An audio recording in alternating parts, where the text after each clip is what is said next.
Hi, my name is Shaundra, medicine woman of Tribu Church, and I'm here with my client, Wendy Buck. And she is here for a 1-week transformational retreat. We'll be working with Kambo and Bufo. We'll also be doing the quantum freedom technique, and she'll also be learning how to work with plant medicines, things like Hapé, Sananga, microdosing, and we'll also be doing sound healing and lots of magic, flower baths, mopacho baths. So I'm really excited to have Wendy here and to be doing this retreat.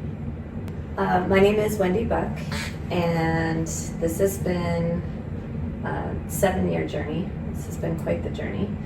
I had a back injury, and it kind of cascaded through my whole body and started shutting down my neck and my jaw and my eye and my right arm and my hands. And when I first found Shaundra online, I had wanted to do these types of plant medicine based ceremonies, specifically Brazilian medicines. But I felt like the practitioners that I was seeing online were very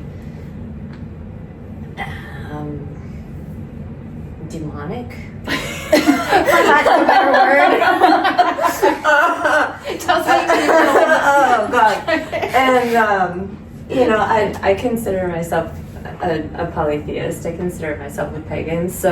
But I have a great deal of respect for Christ consciousness, and Christ is the first deity that I worked with, and I love Jesus. And I remembered seeing some of these other practitioners, and they're just so anti-Christ, and I understand being anti-Christian. It's an institution that has nothing to do with anything that he taught, and so I get it, but at the same time I don't want to swim in that juju. And so when I saw you and the way that you handled Christ consciousness and the way that you handled the deities that you work with and the plants that you work with, that I instantly felt like you were a very safe space. Mm-hmm. And I followed you on Instagram for almost 2 years before I contacted you. Really? Yeah. Wow. I feel so honored. Because I just wanted to be sure. And you should. Yeah. Absolutely. Yeah. And I'm glad that you did. The more that I saw that you did, and the more that you explained the way and why you were doing the things that you were doing, I was like, okay, I think this is the person that I want to approach for this experience. Mm-hmm. And I'm so grateful that I did. Me too. Yeah. Mm-hmm. I mean, in a lot of ways, you saved my life. I would not have gone to India. You had suggested Bone and Body Clinic to me. Yeah. And you were 100% honest with me in the very beginning that you could help me with pain and inflammation. I was being tortured in my astral space at night. I could not control my dream realm. I was getting visits from patients in the night. I was getting visitations from patients during the day. Really? And I just, mentally, that was picking me apart. I felt like physically I couldn't defend myself. Mentally I couldn't defend myself. Spiritually I couldn't defend myself. It just felt like completely open and totally vulnerable to everything, and I was losing my fucking shit. So when you had told me that, I can give you Kambo until the cows come home, but it's not going to straighten out your spine, it's not going to, you need to get aligned. Yeah, that's when a new level of respect grew for you from me there, because you could have sold anything to me. I never would. But thank you. Yeah. Thank you for seeing that. And so that was a level of trust, and I think kind of the beginning of our friendship too, where I was like, I can really trust you with what's really going on. And a lot of the time when I go to counseling, the people pleaser in me wants to tell the counselor what it is they want to hear. Yeah. so that I can just move through this process, get my kudos and my little pat on the back, everything's okay, go do your assignment and you'll be fine. And with you, I felt safe enough to show you all of my shit. Good. Yeah. It's my number one priority. I want everyone to feel like you're not alone. I know what it's like to trudge through the trenches. Yeah. And I don't want anyone to feel like they have to go through that alone. Yeah. And number one, that you feel safe. And safe enough to really feel vulnerable. There's a big strength that comes from really allowing yourself to fully be seen with all the shadows, all the messiness, all the chaos. Healing is a messy, ugly journey. Yeah. Yeah, it's quite but it's worth it. Because on the other side, it's really there's just so much growth that that's where the gold is. Yeah. I know. I remember our first time through, like you had spaced me out because physically I couldn't handle coming. Yeah. And the second time I went through was when we went skating, and I could actually walk on and off the plane under my own power. And that's when I started to think to myself, okay, maybe I really can make this trip to India. Maybe I am strong enough to do this. And I also had to give up cannabis as a medicine to make that trip. Oh, yeah? Yeah, because I wasn't going to take it with me across international borders. So I had to wean myself off of that pain medication and place myself in that mental, physical position of, am I able to travel internationally by myself? And am I going to be strong enough to deal with the pain without, my drug of choice, basically? Yeah. And the answers to those two questions were yes. So through the development of this whole situation of like getting my strength and my power back physically, it's the intention of this ceremony is celebration. That I don't want to die anymore, because that was pretty much where I was the first time I met you. I just did not want to be on the planet any longer. I was like, if this is what it's going to be, then I don't want to do this anymore. So I am so far removed from the desperation of what that felt like. It's difficult for me to remember who I was when I first got here. Yeah, because it has been quite some time, and you've been on a real journey, and you've done a lot of inner work. It's not just the work that you've done here with me, the 2 sessions that you've done, the 3 rounds of Kambo. Yeah. With me, but you've also gone to India and really straightened out your spine, your physical health, your mental health. You've made changes in all areas of your life, and that it doesn't happen overnight. And I really honor you for making those choices and those decisions for you to be happy. Yeah. Just remember, I wasn't really talking to my mother. Oh yeah. And then within 24 hours of that first Kambo ceremony, she started sending me pictures, and I sent you pictures of things that we had discussed. Right. Yeah. There were so many things. I know, because it was so long ago.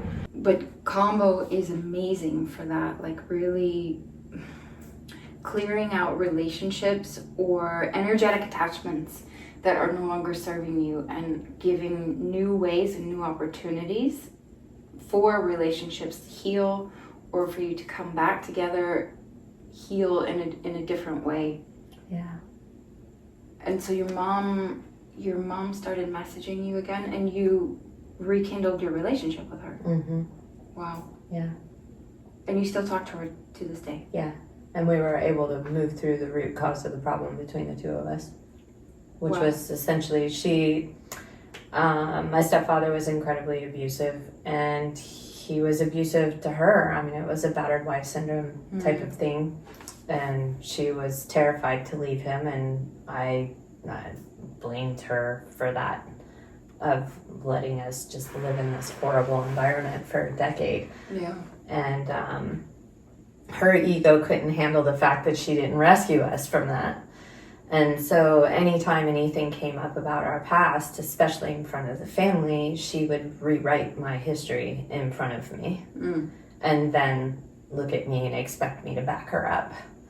And it was like, that's not how it went down. You know that's not how it went down. And no, I'm not going to justify you any longer in this way. Yeah. And that was the thing that split us. And was basically me holding my ground there. And speaking your truth. Yeah. And she finally came around to that and publicly apologized, not only to me, but also to my uncle. Wow. For basically thanked him for rescuing us from this abusive situation. And said, I know that you probably didn't know what was happening, but you were integral to our survival. And that was like the first time that she had ever said the truth. And gave credit where credit was due. Yes. And it was like, wow. I didn't think that she would ever be able to get to a place where she would be able to do that without her own ego crumbling. Yeah. Yeah. And that happened after Kambo. Yeah. Kambo is so miraculous for me in this particular way. Like, yes, the physical benefits are miraculous, but I think maybe because I'm an energy worker first before I entered into shamanism, is that I love to see the energetics unfold of Kambo, of how it clears and aligns the relationships, things that like for years and years, you and your mom not speaking again, rekindling the relationship, having that opportunity to clear everything up and also old relationships to fall away or new old aspects of who you no longer identify with, allowing that opportunity for all of that stuff to just fall away and realign and upgrade. What could we say over the period of time that we worked together? What were some of the benefits that you received? Marshaling my anxiety and depression and not feeling ashamed of it was monumental in being able to ratchet down the power that those entities have in my life. Yeah. Recognizing the depressive patterns that I have, like, the boredom and going into the drinking, trying to smoke it away, trying to work it away, trying to busy it away. All of those things became very apparent that none of that was going to work anymore. And that just being honest in my own mind about where I was, why I was feeling the way I was feeling, allowing myself to feel that way and not feel guilty about it, and then operate from that level of removing the shame from the game. Good. Changed a lot of things. Changed so much. So was it because that guilt and that shame felt like you were trying to hide all of those things? Yeah, I mean, I've made some pretty major changes, and getting the divorce and realizing that I'm in an unhappy marriage, and no amount of trying to people please my way out of that one was ever going to work. And that remaining there, living a lie, was more damaging to me than any substance that I could fuck with. Yeah. Once that finally soaked in, that I needed to make that change, things started to get easier. Things started to break up and not feel so heavy and angry and tense. Good. Yeah. I mean, it's still fucking scary because it's a massive change, but you know, the alternative of where I was and not wanting to live like that any longer was not a status quo that I could maintain. And by you keeping the peace in the household, That's my job. what did it cost you? Like my health, my body, my mind, my sleep. Yeah. My cognitive ability. I got myself backed into a really nasty corner. I couldn't think or eat. Literally could not chew or swallow. Like everything was just getting so jammed up in my throat. And migraines. My jaw was offset. Like, I mean, it was 3 years of really, really intense work in India to get my spine and jaw and hips and everything realigned. Well, Yeah. it's so important to live your truth, not someone else's. And there are so many people out there that do it daily, that do it for jobs, you know, that aren't, like you shared, that aren't really living their authentic selves in their own authentic lives. It's like you wake up and you're living a life you don't even want. Yeah. Like putting on a costume Yeah. and pretending for the whole day, and then when nobody sees you, you take it off and are just completely drained and totally exhausted. Wearing masks and living in illusions. Yeah, and my body literally cannot take it. Yeah, your body took the toll, Yeah. for sure. It cannot take it. I couldn't lie to myself if I fucking tried right now, because it will cascade. Thank God. I know, it's like a very specific little ticking time bomb. It needs to be calibrated properly. That's how important to stay it is. inert. Yeah, that's Yeah. how important it is just to live in your alignment. And you are now. Yes. I'm so proud of you. Thank you. I'm proud of me too. So, yeah, I remember, you know, accessing joy was a major problem for me. Depression was huge. Feeling like I didn't have any vital energy and like my life force was gone was really terrifying. And I want to reclaim that space. I mean, I was a joyful kid.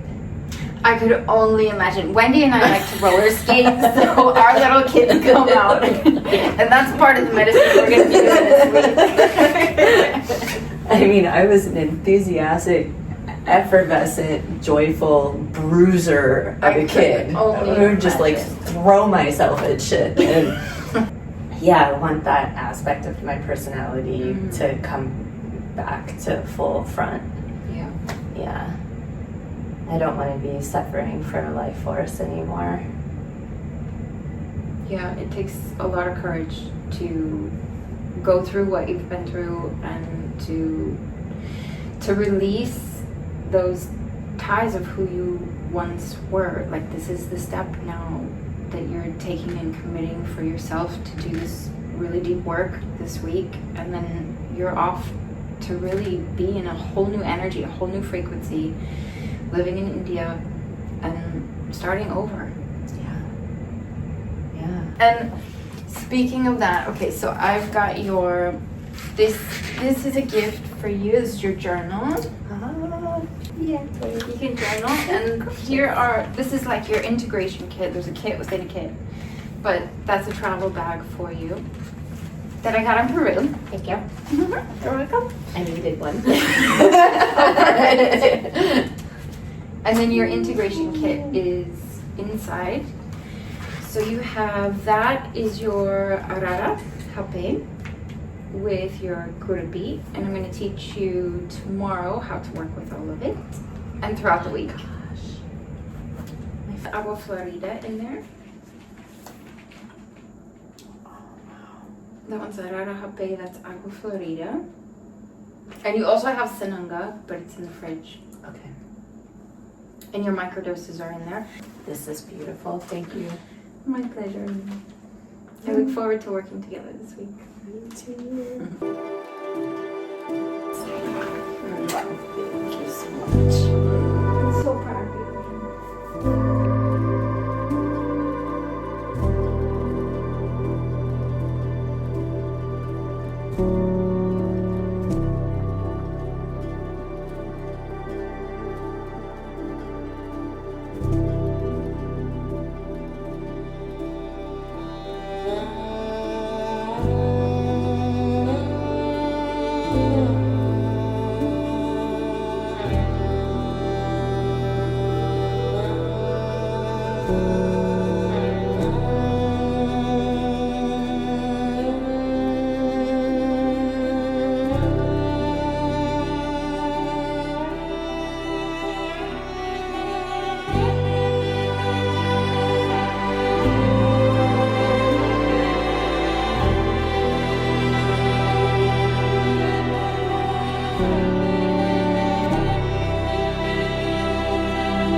Sadness and grief.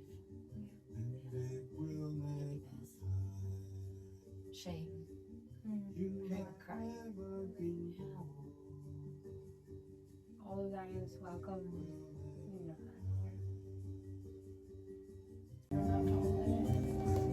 You have to be strong. Suffering.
tobacco when you're working with tobacco, but especially like in this form, tobacco in general helps to cleanse, purify, and ground, and like really work on especially Hapé, work on the mental capacity, because you're administering it nasally, and it goes into this area of the brain and the nervous. It really helps to reset and like calm the nervous system.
this mirror, you see yourself, but it is not you as you are now. It is a younger version of you. A version of you that did not feel safe. Allow yourself to go back, traveling into time, to a place in time where you did not feel safe as a little girl. So you can make your prayer. Sananga, thank you for your presence. Help me to see what my future life is. Help me to let go of my past identities as mirrors, not the wisdom that the ego of it.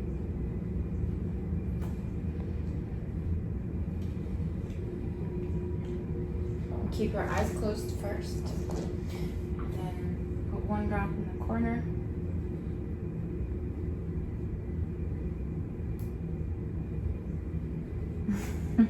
Yeah, there you go. And wait. Hold on. I was gonna help guide you.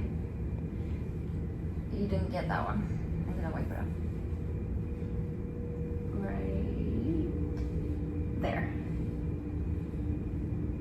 Okay?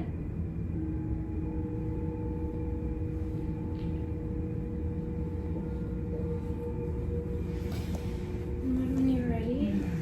Ding, ding, ding.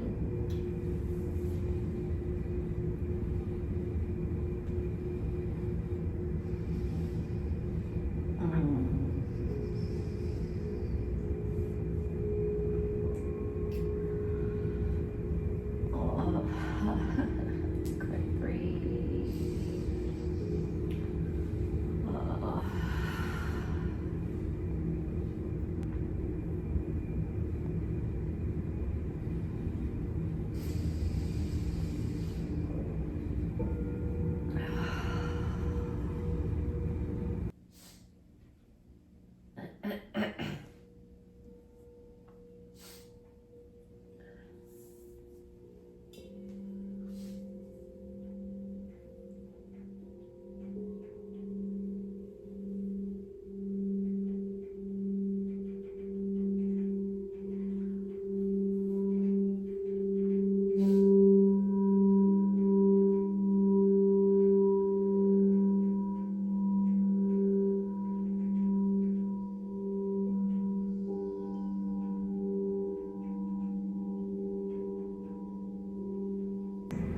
We're gonna set the intention to connect to your power animal. Okay, go into your place of power.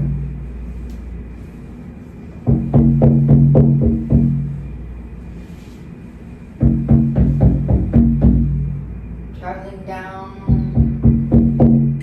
down into the core of your power place.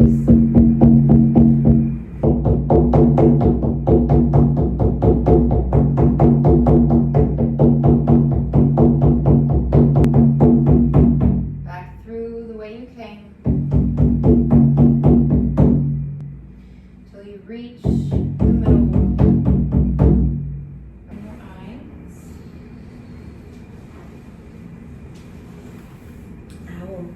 Owl, yeah. Whoa. Did he have anything to share with you? That I am not prey, I am predator. And that I have no need to fear about what I do in the future, that I'm perfectly capable of providing for myself at any moment, any time. Yes.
Wendy, and we have officially closed the portal of the Quantum Leap 1 week retreat. We are here in Fairchild Tropical Gardens, this incredible, beautiful background behind us. And I just wanted to take a moment to really check in with Wendy and see how she was feeling throughout the whole experience. And so this will be a testimonial video. I'd like to start with where we started throughout the week. So the first really big session that we had ceremonially was the quantum freedom technique, which is clearing really, really heavy cords of attachment entities, like the deepest sorts of attachments that you can find. How did that process feel for you? Supported. I mean, if I can put it in one word, supported. And intense. Mm-hmm. I remember doing QFT with you before and being resistant about entities and implants specifically, and you had encouraged me to write a journal of my dreams and to try and put that in chronological order from my earliest memories until now. And I'm so grateful that I did that, because when I shared that with you, there was 2 particular lucid dreamings in there that clearly pointed out that there was extraterrestrial intervention, that there was implants, that there were some really scary things that I just thought were too crazy to exist or enter into my space. And then when I really got into the remembrance of those dreams, I was like, yes, I clearly remember implants happening to me and to others around me. And yeah, I remember you were explaining the one that you saw that was like horseshoe crab. Yeah, and it's like for simplicity, but yeah, like a parasitic horseshoe crab that would come and attach to the back of the skull, and the tail would drive itself into the spinal cord and just completely take over the host and start them doing things that they would never otherwise do, namely violence and unexplainable, like hair trigger rage violence. And so that is actually what happens in the etheric field when an implant takes hold or an entity takes hold. It's exactly like the way that she saw it in her dream. It takes hold by the central nervous system behind the brain. Yeah, and I from a really early age, my dreams were incredibly Technicolor Dolby sound, and I couldn't wake up out of my dreams, and I taught myself how to wake up. I taught myself how to re-enter. I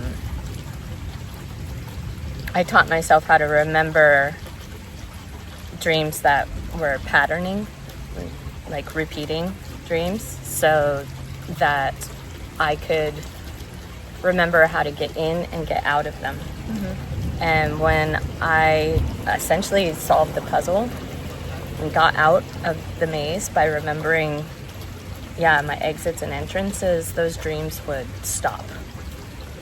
And it was almost like I had solved it and moved on to the next level. And there would be a period of relief there for a while, and then I would get thrown something else.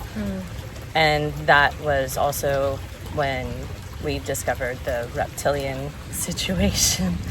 Well, Wendy is a time traveler. She has this ability within her dream space to be able to quantumly travel. And when that happens, it can get really messy within the etheric field, because you have like past life files that open up because it's alternate timelines. So we cleared everything to make sure that like all of those timelines that she opened up through this multidimensionally traveling in her dream space is closed and sealed, because like that can leave a lot of real confusion about who am I? What is this reality? Where am I? Yes. And create a lot of distortions in the field. Yeah, my parents had no idea what to do with me. And when I say that I was dreaming these dreams, I was dreaming these dreams as a tiny child. Like, my dreams are some of my earliest memories. And that was really horrifying for me to look back on, because I did struggle with waking up in the morning and being terribly confused about what was real and what wasn't real, and if I was supposed to be here, if I had been misplaced, if I had been stolen, if I was even with the proper family. Like, it fucked with my head. Yeah, I have no idea psychologically how I made it through that, because as a child, when I would come and try and explain what was happening to me in the night to my parents, they just shut me down completely. They're like, oh wow, what a wonderful imagination you have. And I'm like, imagination? Like, I'm being hunted, you know? And so the freedom of understanding, really for the first time ever in my life, that I showed up with this skill, that it is a skill, and that I'm really good at it, and that it's part of me, has been probably one of the greatest reliefs of my life, because now I can look at my bed not with anxiety, but as a place to lay down and get rest, a place to get information, and also a place to understand that I am a warrioress and that I own this space. And this is one of the reasons why the programming and the ETs that have been hunting me, following me, tracking me, want to know how I'm doing it, why I'm doing it, and how I've been able to do it this long and be tested in the way that I've been tested and not crumble. So I'm incredibly grateful to have met you and to finally be able to sit down with someone and have these kind of discussions and not be told that I'm psychotic or crazy or be locked up or medicated. Yeah. And keeping this all to myself for so long has been an enormous burden, and it's just a beautiful thing to finally be able to lay that to peace. Yeah. Yeah, I know, because I've been through it, you know. I found that, like, when we do this work, like the QFT,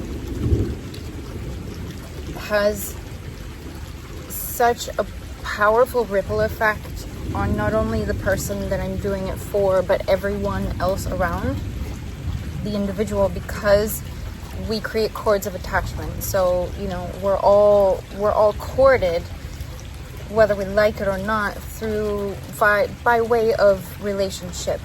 And when we do the QFT, it's essentially clearing you from everyone else's stuff, everything that you've been programmed with, subconsciously, consciously. And when this work happens, you always know that it's working, because it shows up in the actual physical. So when we finished the QFT, Wendy's mom messaged, and she's, since I think our last time that we worked together, her mother, she's been rekindling that relationship. I don't know if it was a result of the Kambo or did... It was our first Kambo session together. We weren't speaking, her and I had told you about my maternal grandmother and about my sister who had special needs and was nonverbal, and how she took us camping for 6 weeks, and what an incredible memory that was. And the very next, that night actually, she had sent me, just out of the blue, photographs of us camping. So the very subject that we had spoken about, she photographed and texted to me that night. And it happened again on this session. So Kambo session number 1. That was just crazy. Well, it was also after the QFT. Yeah, it was after the QFT. Your mom messaged, and then your boyfriend messaged about something that he personally was being challenged with in his dream space. And the message that he had sent you was... He was recalling his dreams for the first time. And then the next day, he had dreamt about 2 black dogs, and the next day he went to a friend's house and they showed up in reality. Wow. There was 2 black dogs at his friend's house. Oh. Yeah. So these are just some of the ripple effects that when you do this work with the QFT, it's not only for you, it actually has a ripple effect for your friends, your family, your loved ones, because you're all connected together. So that was also really beautiful to see that manifest so fast. Yeah. Yeah, and it's almost, I don't want to say an expectation, because I don't ever want to come into ceremony with expectation. I just think that's kind of... You just get spoiled. Silly. Yeah. But for some reason... Manifest. Magic happens. Yeah. And it happens quickly, so... Yeah. And it continues to work. And yeah, once you open up that portal of light in your life, things really start moving quickly. Yeah. Yeah. So Wendy has came to work with me twice, 3 rounds of Kambo, because that's typically the only way that I prefer to serve is 3 rounds, because I don't like to do superficial work. When you do just 1 session, it's great, but you really receive the profound benefits physically and energetically and spiritually when you do three rounds. So she studied me, she stalked me for about 2 years before she decided she was going to work with me, and I'm really happy that you did. You know, more people out there should really just tune into your facilitator's energy. How is this person walking their life, the way that they work? Are they in integrity? Do they have proper training? How long is their training? Like, you know, are they supporting the indigenous? These are the things that you should really consider when you're looking for a good trained facilitator. So I'm glad that you did your research, and I feel honored that you researched for so long and that you decided to say yes. So this is our 3rd kind of round of working together. She's not unfamiliar with the phone. Kambo loves her very, very much. Yes, and I love Kambo very much. I definitely had my doubts in round 1, but round 2 brought me to where you told me that spinally I was so fucked up that if I didn't go get aligned, so that you could throw as much Kambo at me as you wanted and wasn't going to do anything for me, and that I needed to get my body straightened out. And for that, I'm eternally grateful, because that utterly changed my life in every imaginable way. Yeah. But it also gave me a deep respect for you, because that told me that you aren't here to sell medicine, you're here to heal people. Yeah. And that was... And I would have turned you away if I thought that Kambo wasn't going to be beneficial for you. Yeah. I would have just served. Yeah. And that's one of the reasons why I wanted to work with you and will continue to work with you, is because you do walk in integrity. Yeah. Thank you, sister. Yeah. Oh. So this round of Kambo for her was quite interesting for me to see how much progress she's made throughout her journey, you know, just with her connection with Kambo. So this is like our 3rd round of 3 sessions, and I was really surprised that I had to put so little medicine on her. Really, each session was like... So the first 2 were I put 3 points on, and then the last session was just 1 point. 1, and oh my God, that was the most intense of them all. Yeah, that was pretty. Yeah, that was pretty wild. I'm here on this 3rd session, not necessarily because I felt as if I needed to be fixed, I was here on this third session as a celebration to close this circle, because in the beginning I really didn't want to live. And I was in such pain and physical pain, and I felt like I was being attacked on all levels. Like during the day in my reality, I was literally being physically attacked by my patients, and at night I would try to sleep and I would be just getting fucked with in the astral space. And I was like, is there no place to find any kind of peace? And Shaundra trained me how to defend my astral space, and once my sleep started coming on board, things really changed psychologically for me a lot. Yeah, sleep is essential. Yeah, like I was getting psychotic. And then that of course bled into reality. Things started to become more clear about what I needed to do, how I needed to navigate my life. So this round, there was specific things that I wanted to work on. I wanted to work on self-abandonment. I wanted to work on grief. I wanted to work on sorrow. I wanted to work on shame. I wanted to work on guilt.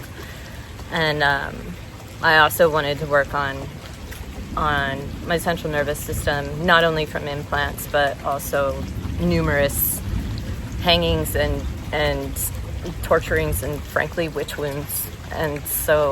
And from all the trauma that you've been through in life, the PTSD. Yeah. Oh, yeah. Yeah, definitely. Yeah. So I think one of the things that I appreciate the most about the way that you work is that you don't bludgeon a system, and that you allow the medicine to move. And, you know, there's no sitting 15 points. If one does it, one does it. If three does it, three does it. There's no force with you, and I think that's one of the reasons why it's so easy to get into flow when it comes to doing ceremony with you. Yeah. Thank you. And the things that we moved this trip is just, I feel so much clearer and so much lighter, and yeah. And so much more able, cleaner. I think it's really the first time that I've been embodied in such a way that there's acceptance, instead of me just resisting everything. That fight, which has been equaling safety for you. Yes. I get it. I was there to try to control and push and fight everything, because that's what you've known as your safety. Yeah. And I've always been in my masculine for so long, because I was the defender. I was the provider. From a very young age. Yeah. And And stepping out of that is absolutely foreign. So trying to move into a more feminine way of being and kind of park the masculinity, know that it's there, know that I'm capable, but surrender and allow this other part of my being to come forward. I'm really looking forward to, yeah. I look forward to witnessing her and you continue to blossom. Yeah, like, yeah. I just feel like a little lotus flower. Where did she go? There she is. Yeah, that's you. Out of the mud. Becoming something else. Yeah. And so I really love that you touched on this point about feeling embodied for the first time.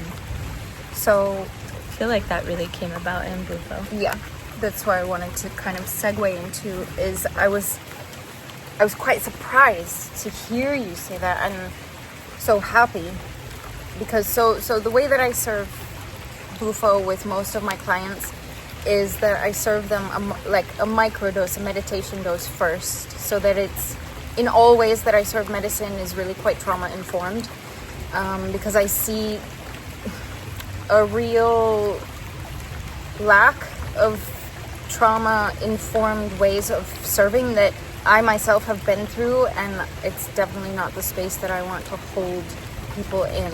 We all come from a lot of trauma, to be honest. Like, just being human is traumatic. So when you come to medicines, you need to feel safe, to allow yourself to feel safe and to really unfold, within that safety. And that is through the nature of the feminine, to feel safe, to allow yourself to surrender, because I've got you, you're held. Now you can go through your process, and it doesn't have to be hardcore and strong in order to feel something. In most cases, it's the opposite. So I serve a meditation dose first and then a stronger dose. And when you had that first dose, one of the things that you said, which I really like, that's, I don't know, it's like a light bulb moment for me, is that intuitively I train, like I hold space this way, but it just made so much more of an impact for me that people who are in trauma are most of the time, like you said, out of body. You've been out of your body your whole life. Who wants to be in here? It fucking hurts. Right. Like, my number one go-to is to disassociate. So I don't need a hallucinogen to make me disassociate more. Right. Yeah. And the easy time travel, multidimensionalities, the gifts that you have in your dreams also, because that's the first place when you're traumatized as a kid. That's the first place you go. Yeah, absolutely. Out of body. Big time. So, and being a sexual abuse victim, that is also, you know what? No, not a victim. Survivor. No. Being a survivor of that also was my defense mechanism against that while it was happening to me, was to just check out. Yeah. So,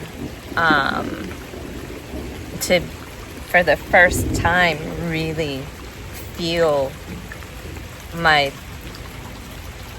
spirit and soul being connected and in my body was, so peaceful and so welcoming and so, there's no words for that. I don't even know how to explain that. The coming home of that, the trust of that, I think that's what it is to finally trust myself. Yeah. But it is safe. It is safe to be right now. It is safe to be here now and in my body here now. And not only that, to truly understand that I am the one that has kept myself safe this entire time. Totally. That's the ironic thing about it. Yeah. And so to trust my knowing is massive. The Bufo was deep. I mean, I cried just as much as you did, and it was just so deeply touching. It is every time, but like, because you and I have, we've built such a beautiful sisterhood and a close relationship, and I see myself in you, like the shit that you've been through, I've gone through it, and this is why I do what I do, and it's like, that is the gift for me, witnessing you surrender it all and just blossom and shine. You're gonna make me cry. And you're courageous, I really honor you for facing it, because most people don't. They just live in their pain body. Oh man, and that third round of Kambo, to get into that place of apathy where I really felt and saw my desire to suicide was probably one of the most confronting parts of this whole situation. And to just say the words out loud that I don't want to be here, I don't want to do this anymore. Yeah. And then to purge that was absolutely necessary. Oh, it was in Bufo, not Kambo. It was both. Yeah. Yeah, it came through in both places, definitely. Because I've been in there for so long. I just don't want to live in that space any longer. I really can't remember the desperation of what I felt like or was the first time I came to visit you. And I don't want to. No. She's gone. She's gone. We love her. She did a great job. Yeah. But she's gone. And she needs to be. Yeah. And we honor her for Having the everything courage that to get here. Yeah. Yeah. To like crawl across the desert to the water. Yeah. And just get here. I'm super proud of you. And it's been my greatest honor to serve you at Temple. I'm so glad I found you.